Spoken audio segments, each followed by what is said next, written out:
Hai Sobat Mind Talk, selamat datang kembali di ruang santai ngobrol psikologi.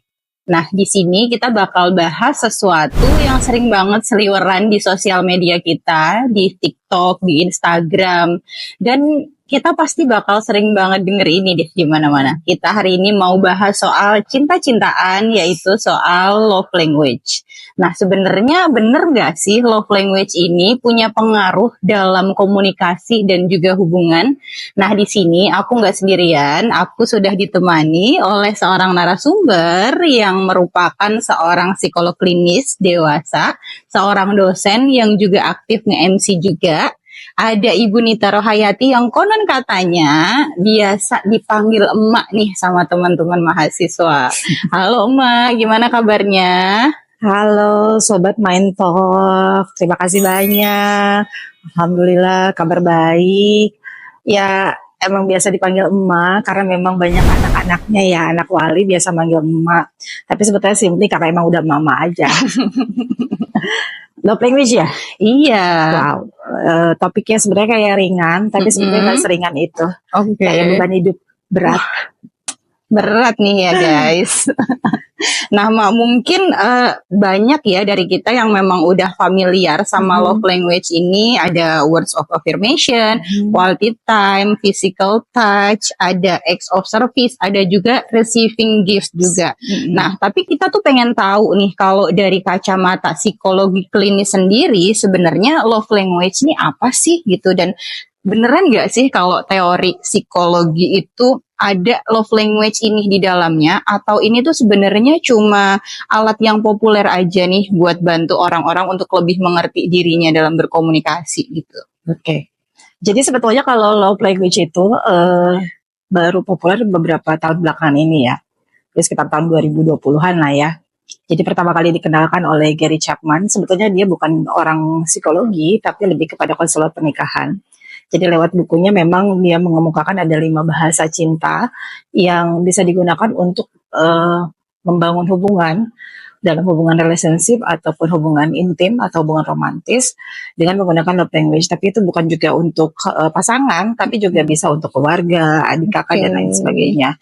Jadi kalau dari sudut pandang psikologi ini sebetulnya bukan teori resmi dari psikologi. Oh iya. Tapi memang sebetulnya kalau misalkan dari sudut pandang psikologi sendiri, love language ini bisa menjadi satu jembatan untuk menghubungkan komunikasi antara dua orang yang sedang menjalin hubungan lah. Jadi sebetulnya kalau apakah ini dari teori resmi psikologi? Bukan.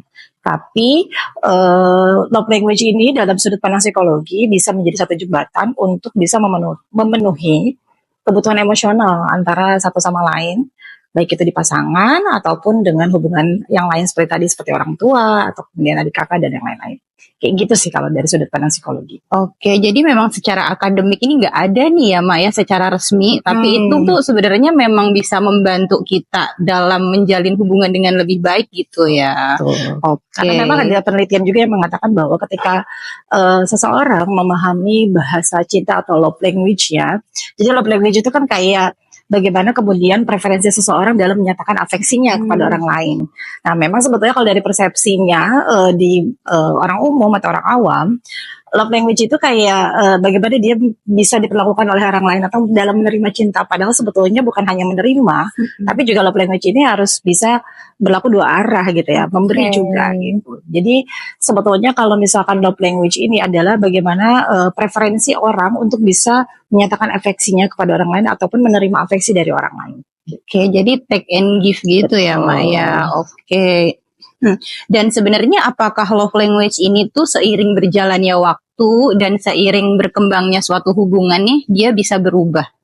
Bisa banget, karena kan di dalam hubungan itu kan dinamis banget ya gitu. Jadi memang kalau misalkan preferensi seseorang itu bisa berbeda-beda, banyak dipengaruhi oleh beberapa hal gitu ya. Salah satunya juga kepribadian, kemudian juga dalam fase hidup juga ada pengalaman-pengalaman yang membentuk, kemudian bisa merubah bagaimana orang ingin menyatakan cintanya atau ingin menerima bahasa cinta dari pasangannya gitu ya. Sehingga kalau misalkan pertanyaannya bisa berubah, bisa banget. Contohnya misalkan nggak usah ngomongin orang jauh-jauh deh ya, ngomongin diri saya sendiri aja gitu. Kalau misalkan ngomongin masalah love language, dulu zamannya pacaran pengennya quality time gitu, kemana-mana bareng gitu ya, Iya. kemana-mana deketan terus gitu, ada quality time-nya.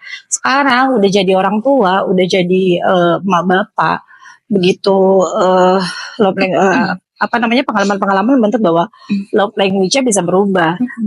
Sekarang sesimpel ya baru-baru quality time lah ya. Sesimpel pasangan ngebantu kita gantiin popok, Acts of service. tuh ngebantu cuci piring gitu ya, itu act of service. Jadi dari quality time berubah menjadi act of service gitu ya. Itu bisa berubah banget. Jadi banyak faktor, salah satunya adalah kasih dalam kehidupan seperti tadi, dari pacaran berubah menjadi orang tua, maka love language-nya bisa berbeda, atau kemudian juga kepribadian gitu. Itu juga bisa menentukan bagaimana love language itu juga bisa berubah. Oke, jadi emang sangat dinamis ya sebenarnya, Mak. Oke, dan aku tuh sebenarnya sering dengar juga nih orang tuh bilang, aku tuh sama dia tuh sering salah paham nih, dia tuh nggak ngerti level love language aku, love language kita tuh beda gitu. Nah, sebenarnya seberapa besar sih pengaruh perbedaan love language antara dua orang yang berpasangan ini terhadap gaya komunikasi dan konflik yang ada dalam relasi mereka? Oke. Jadi gini ya, love language itu kan sama aja kayak bahasa. Betul. Jadi kalau misalkan orang berbicara dalam bahasa yang berbeda, ya nggak nyambung dong. Frekuensinya akan beda, nggak ketemu gitu. Nah, sesimpel itu sih sebetulnya kenapa akhirnya love language itu bisa juga mempengaruhi konflik gitu ya di dalam hubungan antara pasangan lah salah satunya.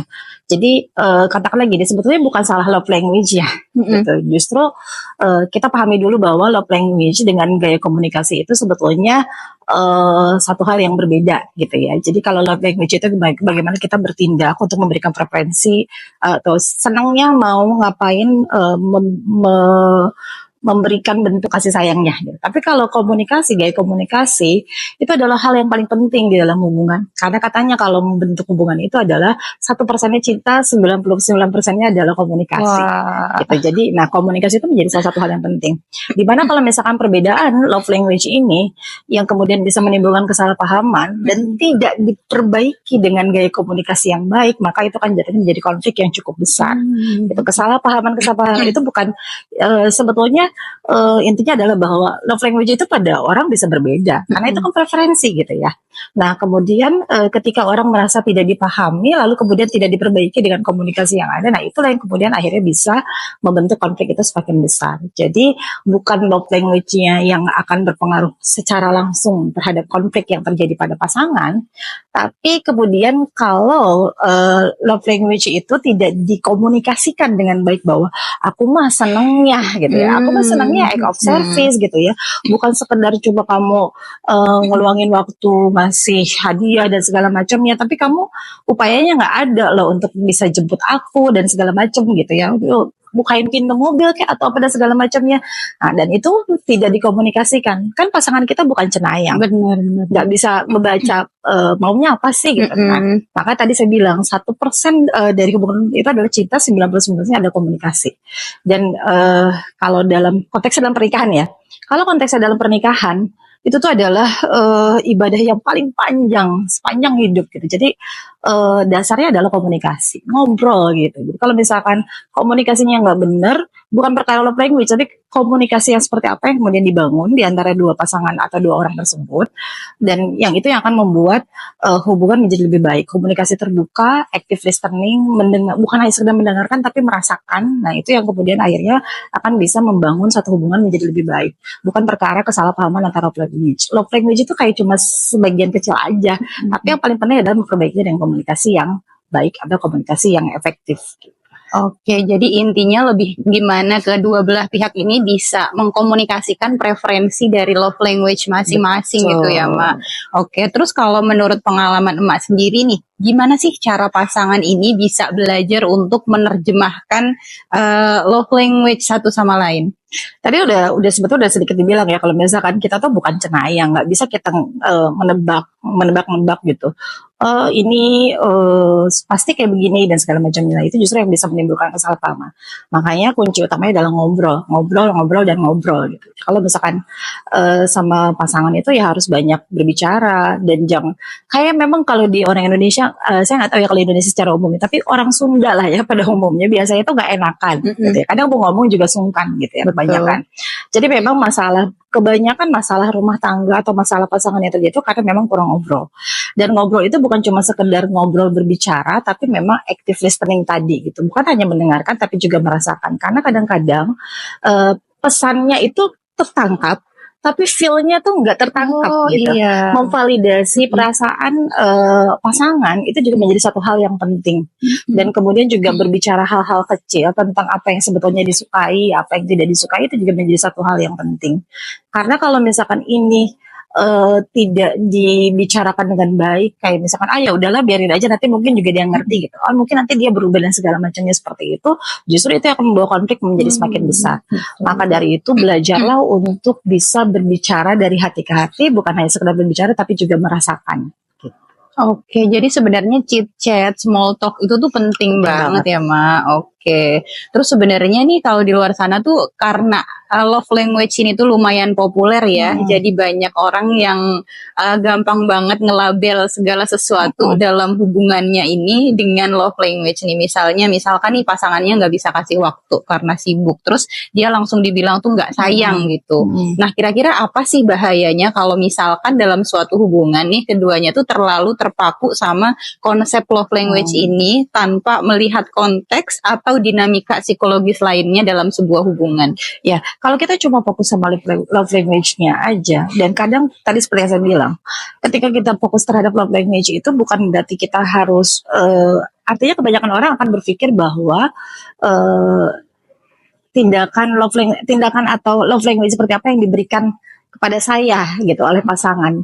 Jadi itu kayak semacam kesannya egois gitu ya. Jadi lebih terfokus kepada lu bisa kasih apa sama gue gitu. Apa yang kita terima gitu. Betul. Padahal kan itu juga harusnya dua arah gitu. Tadi seperti yang juga Mbak Sinta bilang bahwa memang kalau misalkan kita tidak terfokus pada konteks, tidak fokus juga kepada konteksnya. Nah, ini yang kemudian akan bisa membawa bahaya pada hubungan. Karena kan yang namanya perilaku manusia itu pasti harus didasari oleh konteks. Betul. Situasi yang berbeda akan membawa perilaku yang berbeda. Jadi ya kita juga perlu fokus kepada situasinya seperti apa, kemudian stimulusnya seperti apa. Dan ini pentingnya pentingnya ilmu psikologi di dalam membangun hubungan gitu ya. Ya termasuk juga kesehatan mental menjadi bisa berpengaruh ketika menjalin satu hubungan gitu ya. Ada kaitannya dengan konteks, ada saat-saat di mana mungkin pasangan kita capek kerja, sehingga boro-boro mau act of service gitu ya, atau misalkan inginnya dia cuma diem aja tidur gitu, sementara ini weekend gitu, pasangan ini weekend masa sih jalan gitu kan. Nah itu kan sebetulnya kalau kita hanya fokus kepada love language, kan gue love language-nya act of service gitu, kan gue love language-nya quality time gitu, harusnya pasangan gue bisa kayak gitu. Tapi pahami juga konteks dan situasinya, karena itu yang akan bisa mempengaruhi perilaku. Ada kalanya di mana kita capek atau pasangan kita capek, stres kerja, kemudian situasinya juga tidak memungkinkan dan segala macam. Nah itu juga harus diperhatikan. Jadi jangan sampai hanya terfokus kepada love language saja, tapi juga pahami konteks dan situasi yang mengiringinya, sehingga kita juga perlu tadi dinamis gitu dalam berhubungan dengan orang lain, terutama dalam hubungan intim atau hubungan romantis seperti itu. Oke, jadi emang penting banget melihat situasi dan kondisi yang terjadi saat itu ya, Mak. Wah, sebenarnya ini udah banyak banget loh yang Mak kasih dalam podcast kita kali ini. Banyak banget ilmu-ilmu yang udah kita dapat nih. Makasih banyak buat Mak atas penjelasannya. Dan dari sini aku tuh jadi makin sadar kalau ternyata cinta itu tuh nggak cuma soal bahasa ya, tapi tentang pentingnya komunikasi dan saling mengerti juga satu sama lain meskipun kamusnya nih beda nih antara dua orang. Nah, buat kamu yang lagi menjalin hubungan, semoga obrolan hari ini bisa bikin kamu lebih jago baca sinyal dan bisa lebih sabar dalam ngobrolin hal-hal kebutuhan emosional bersama pasangan kamu. Dan jangan lupa share episode ini ke partner kamu, siapa tahu ini bisa menjadi awal dari komunikasi yang sehat antara kamu dan dia. Sampai ketemu di episode selanjutnya dan jangan lupa tetap waras dalam mencinta.